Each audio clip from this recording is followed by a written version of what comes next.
Hey, what's up guys? Welcome to my Diluc weapon tier list. So I've made a few videos on Diluc already because I use this guy all the time. I've been maining him since AR10 and I'm AR43 now. And I just love him. I've tested so many different weapons on him, and for those that I haven't tested, I've spoken to other Diluc mains about it and calculated some of the DPS in my Excel sheet.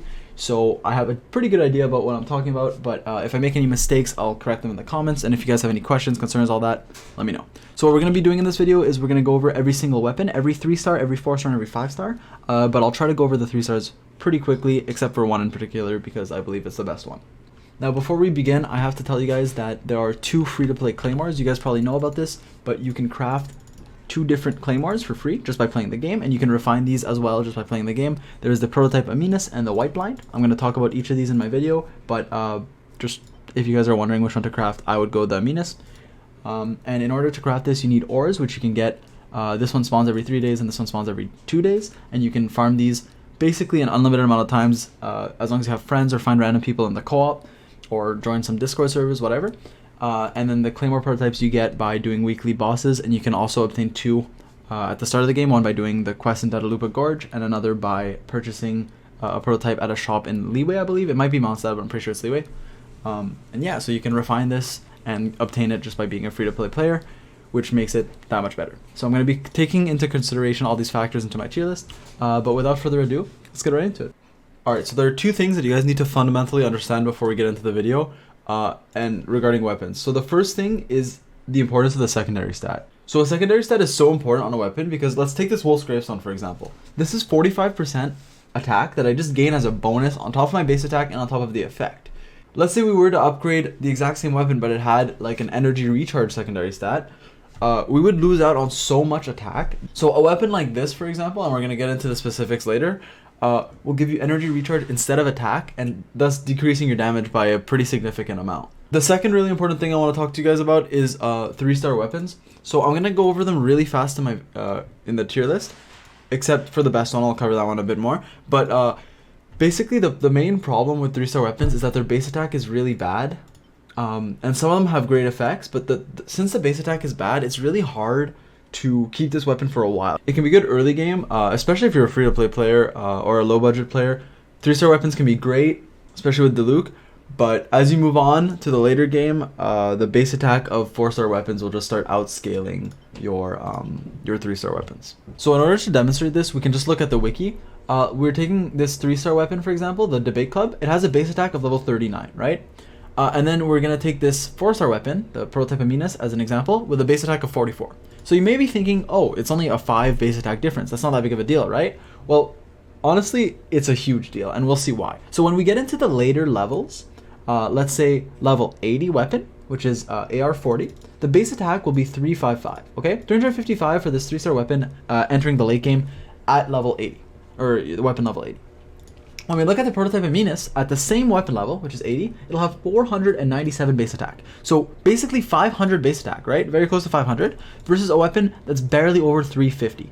So that's an insane amount of damage that you're going to be missing out on just on base attack alone. That's not looking at the effect or the other, like, you know, the secondary stat or all that. Just the base attack alone is so much lower on 3-star weapons compared to 4-star and obviously 5-star weapons. And that's why you guys are going to see me glance over some 3-star weapons pretty quickly. I'm going to talk about them, but some of the 3-star weapons I just go over very fast because it's just not worth considering because of their low base attack / their effect isn't good enough. So let's start with the White Iron Greatsword. I'm going to put this in D tier because I don't think you should ever use this basically no matter what. It just gives you, the secondary stat is defense and it restores HP, so there's no real reason to ever want to use this thing. The second terrible 3-star in my opinion is the Ferris Shadow because the secondary stat is HP and the effect isn't that great for Diluc because personally, well, it increases charge attacks, right? And personally, I don't think Diluc's charge attack is amazing. I rarely use it because I'd rather be mobile and spamming my auto attacks and my E's together. Now the Blood Tainted Greatsword, the Skyward Greatsword, and Quartz are all okay. Their effects aren't bad, but since they're 3-star weapons and have low base attack, I don't think they're worth using, especially since the substats to Bloodstained Greatsword and Quartz are both Elemental Mastery, which is not something you particularly want on Diluc. And then the Skyward Greatsword is okay, secondary stat is okay, it's just not ideal. You mainly want pyro damage over physical, and also I don't think you should consider a 3-star weapon that isn't the best 3-star weapon because you're going to be able to get 3-star weapons pretty easily even as a free-to-play player. So I don't see the point of using a single 3-star weapon that isn't the best one, which is what we're going to talk about next. So the best 3-star weapon by far is the Debate Club.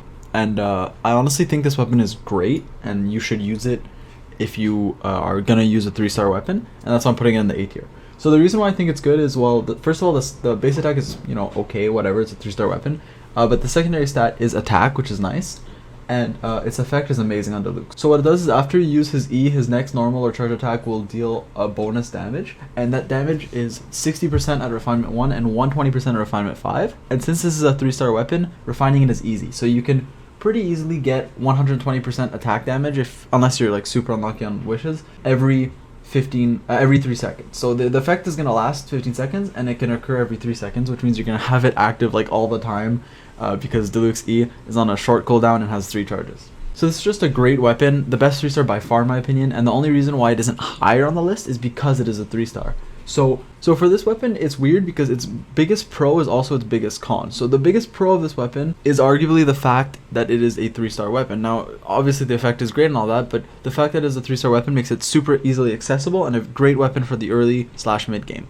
But its biggest weakness is also the fact that it's a 3-star weapon because it doesn't scale very well into the late game. The base attack is much lower than a 4 or 5-star weapon, and it really adds up in the later levels, like 70, 80. If you compare the stats of both of them, you'll notice that they'll do a lot less damage. But yeah, overall a great choice for Diluc, and you'll see that this weapon is better than a lot of the 4-stars we're going to talk about. So definitely a good weapon. Okay, now we're going to talk about the 2 craftable weapons. So the first craftable weapon is the Whiteblind. Now the Whiteblind is secondary stat is defense, which is terrible, and then its effect is okay. It increases your attack and defense by 6% at Refinement 1 and 12% at Refinement 5. You can have 4 stacks of this, so it can increase your base attack by up to, let's say it's max Refinement, you can get up to 48% bonus attack and defense. So it's not bad, but yeah, since the secondary stat is defense and the effect isn't good enough to justify that, I can't see you guys running this ever instead of like Debate Club. And also, since it costs a bunch of material to craft, there's no reason for you to make it, especially when the other craftable Claymore, which we're going to talk about next, is so much better. So I'm going to put this in the C tier. Alright, now we're going to talk about one of my favorite weapons, the prototype Aminus. Now, I think this weapon is amazing, and it's a free-to-play weapon because you can craft it at the blacksmith. The reason why I think it's so good is, well, first of all, the secondary stat is attack, which is nice, and its base attack is pretty good. 44, when you compare that to a 3-star weapon like the Debate Club that we saw earlier, which is a great weapon, but the Debate Club has a 39 base attack, this one has 44, and that'll scale a lot into the higher levels and into the late game. So its effect basically lets you deal a ton of burst damage every 15 seconds. And obviously this cooldown will be active while you swap characters, so you don't need to have the character out for 15 seconds, which makes it that much better. And the burst damage you deal is from 240% at Refinement Rank 1 to all the way up to 480 at Refinement Rank 5. And while I usually believe refining weapons is very difficult, especially as a free-to-play or low-budget player, this one you can get quite easily unless you're unlucky with the prototypes. Basically you get 2 for free, just by like doing quests in the game, and then you get you have a chance to get some while doing your bosses. So I definitely have to put this in the S tier because it's amazing and it's a free-to-play weapon. Alright, let's talk about the Rainslasher. So there isn't much to say about this. The secondary stat is Elemental Mastery, which isn't amazing on Diluc. Like, yeah, you might be proccing a lot of reactions with like Cryo to get the melt, or especially, and I'd say the best case with the sword is when you're running Diluc with Fischl and you have Oz out often, so you're going to be overloading a lot, so Elemental Mastery can help.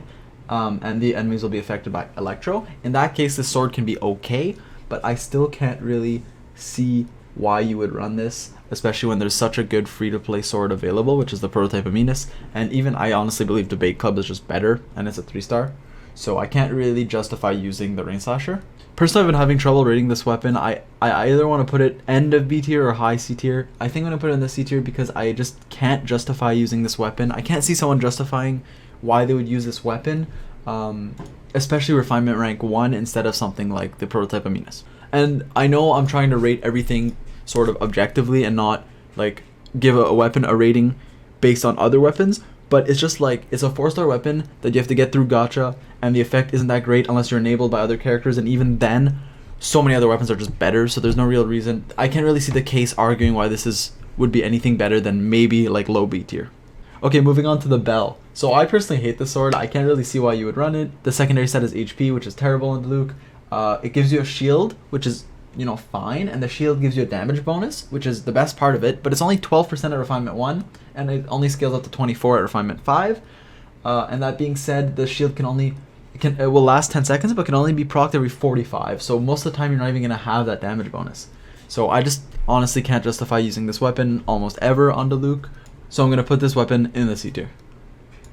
Alright, let's talk about the Sacrificial Greatsword. So the secondary stat of this weapon is the energy recharge, which I don't think Diluc particularly needs because in my experience, when you're fighting mobs and enemies, you're always going to have your ult. Like, your ult will recharge before it's off cooldown, and even sometimes when you're like maybe looting items or fighting a single mob, it might take you a bit longer than the cooldown, but it still won't be that long, especially if like you use your E 3 times, you swap, and then you swap back, use your E 3 times, you should have your ult again, honestly. So energy recharge isn't needed, but it isn't useless either. The effect is okay. The elemental skill has a chance to end its cooldown, and honestly, since Diluc's E is so good, I think this effect is not bad for Diluc. It's not amazing, but it definitely has a use and is better than the 4-star swords we have talked about previously, and that's why I'm going to put it in the B tier. Okay, moving on to the Royal Greatsword. Now this is a very unique weapon because you can only get it by spending Star Glitter in the monthly shop, and you get Star Glitter by wishing. So this is sort of a pay-to-win weapon, if you will. The base attack of 43 is pretty good, and the effect is alright. It increases your crit rate by 8% up to 5 times, which is obviously very nice. That can give you up to a 40% crit rate, but every time you crit, it will remove all stacks. This might be good if your artifact set doesn't have too much crit rate and maybe focus more on crit damage. So I think this weapon definitely has potential, and I think it's pretty good. The secondary stat is attack, which is obviously great, but I think the biggest downside is that you have to spend Star Glitters on this, and I would ask myself, would I rather spend Star Glitter on this over, you know, more intertwined faiths or more pulls or another weapon in order to use this over, say, the prototype Aminus? I would argue no. Personally, I think Aminus is better, especially because you can refine that weapon 5 times. That being said, I like this weapon. I think it's good, and it definitely has potential, so I'm going to put it in the A tier. So I've been dreading talking about the Favonius Greatsword because I don't know how I feel about this weapon. I don't personally think it's that great because the secondary stat is energy recharge, and the effect will give you basically more energy when you crit. And while Diluc is going to have a lot of crit when you build them, I don't particularly believe that he needs energy recharge that much. It could be nice, but as I said earlier in the video, you do tend to get your ultimate back before or around the same time as your cooldown ends for your ultimate. So all things considered, I don't think this weapon is that great. I was hesitating putting this in the B tier, but I honestly believe it might actually be a C tier weapon. I don't think it's that good, and I can see people saying, well, I'd rather run Rainslasher or Whiteblind over this weapon. So I don't think it's that great. I'm going to put it in the C tier with a bunch of other weapons that I don't really think you should be running on Diluc. The Serpent Spine is the Battle Pass weapon for this period, and the main downside is that you can only choose one of the 5 Battle Pass weapons if you bought the $10 Battle Pass. So the base attack is 42, which is alright, and the secondary stat is crit rate. And having crit rate as a secondary stat is honestly amazing. You can build more crit damage on your artifacts and just deal a ton more damage by critting more often. So definitely an amazing secondary stat to have. Then we move on to the effect. Every 4 seconds the character is on the field, they will deal 6% more damage and take 3%, and you can stack that 5 times, and swapping won't remove the stacks. So I think this weapon is amazing because you can have up to 30% more damage. Now yes, you will be taking 15% more, but having 30% more damage is just great because it's 30% more damage and not just attack, right? So 30% more damage means that it applies to everything, including pyro damage. So I think the effect of this weapon is absolutely amazing. You just have to make sure you know what you're doing and you don't take too much damage. It's definitely a glass cannon type of weapon, a double-edged sword. If you're new to the game or you take a lot of damage, you're going to be taking more every time you get hit. And it can make some boss fights much more difficult if you aren't dodging properly, especially in Abyss. This weapon can be risky.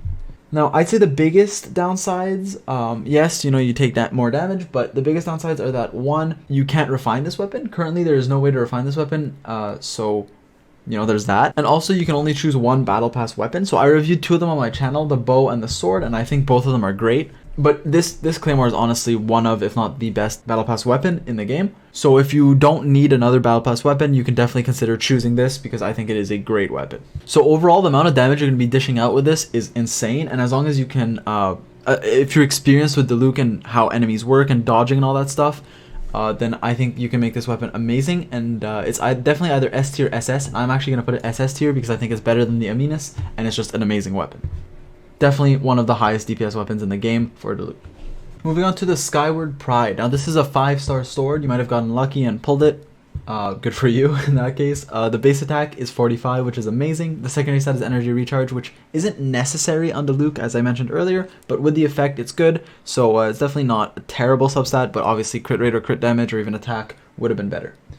Now the effect is pretty good. It increases all damage by 8%, 16 at Refinement 5, but since this is a 5-star weapon, I'm going to assume that it's Refinement 1 because refining a 5-star weapon is incredibly expensive and honestly unrealistic unless you're dumping your bank account into the game. And what it does is after you use your elemental burst, you will create a vacuum blade that does 80% physical damage, or up to 160 at Refinement 5, and that vacuum blade will last for either 20 seconds or until you have 8 vacuum blades. The way this vacuum blade works is that it's just going to be dealing a bunch of physical damage, which is a nice effect, honestly, especially on Diluc, who's going to have a lot of damage. And Diluc's cooldown for his ultimate is pretty low. His elemental burst only has a 12-second cooldown, which means you can have up to 2 vacuum blades at once, right? You ult, and then in 12 seconds you can have another ult. So especially with the energy recharge substat to this sword, you're going to have your ultimate basically every 12 seconds, which means you can have 2 vacuum blades out at once. That means 80% physical damage times 2, so 160, which is a lot. Overall, I think this weapon is very good due to its really high base attack and its good effect, you know, increasing damage and creating vacuum blades. So I'm going to put it in the SS tier. Alright, lastly we have the Wolf's Gravestone. Now this is my favorite sword in the game, and I believe by running the numbers and by talking to a bunch of Diluc mains that this is the best Claymore you can use on Diluc. So its base attack is 46, which is the highest out of any Claymore, and its secondary stat is attack, which is great. As you guys, I can show you since I use this weapon, the bonus attack at level 80 is 45%, so that's great. And the effect is amazing. So it increases base attack by 20%, and that goes all the way up to 40% at Refinement 5. And on hit, against enemies with less than 30% HP, it'll increase all your party members' attack by a significant amount for 12 seconds. So the attack that you gain is 40%, all the way up to 80 at Refinement Rank 5. Now, it increases for 12%, and it can occur every 30 seconds, so you know, you will have 18 seconds of downtime, but for that 12 seconds, you gain so much attack, and it's for every single party member, so that's amazing. And something you can do with a sword is, let's say you're fighting a large enemy or an abyss or something, and there's just a small mob around, you can proc this sword by, you know, 2-shotting that small mob. It'll proc the effect, give you attack bonus, and then you can attack the big enemy that you're trying to, like the boss or whatever you're trying to defeat, and you will get that bonus attack percent even if he has full HP. So overall, the base attack is amazing, the effect is amazing, the secondary stat is amazing. There's nothing that you don't want in the sword. Everything complements Diluc so well, and for all those reasons, I think this is the best weapon for Diluc. And obviously, if this category didn't exist, it would be in the top of the SS tier. But since I want to name the best weapon, I think it is this 5-star weapon, the Wolf's Gravestone. So overall, if you can choose between every single weapon, the Wolf's Gravestone is obviously the best one. But there are a lot of good options, and there are a few things I want to touch on overall. So if you're a free-to-play or low-budget player, and you ask me, hey, what weapon should I use on Diluc? I would very quickly tell you the prototype Aminus, because this weapon you can craft at the blacksmith, right, and you can refine it just by playing the game, and it's amazing. That being said, the Bait Club is also a great early game weapon, and every other weapon here you can see are rated in a pretty structured way. Also, a quick precision, I may have been harsh on some of these 3-star weapons, but it's mainly because you don't want to take a 3-star weapon into the late game because of the low base attack. In terms of the other 4 stars, I know they're all C tier, and you can probably argue for most of the 4 stars that they might be like low B tier, you know, they could go up a bit. But I put them C tier because the way I use C tier is it's mainly for the weapons that you shouldn't be running on Diluc. Like, you can't really justify running a Whiteblind because it costs a prototype and it's just worse than the other free-to-play blacksmith weapon, which is the Aminus. Same thing with like the Bell and the Favonius Greatsword, and even the Rainslasher. Now, the only time I can see you using Rainslasher is if you have it refined, and in that case, yeah, sure, it might go to B.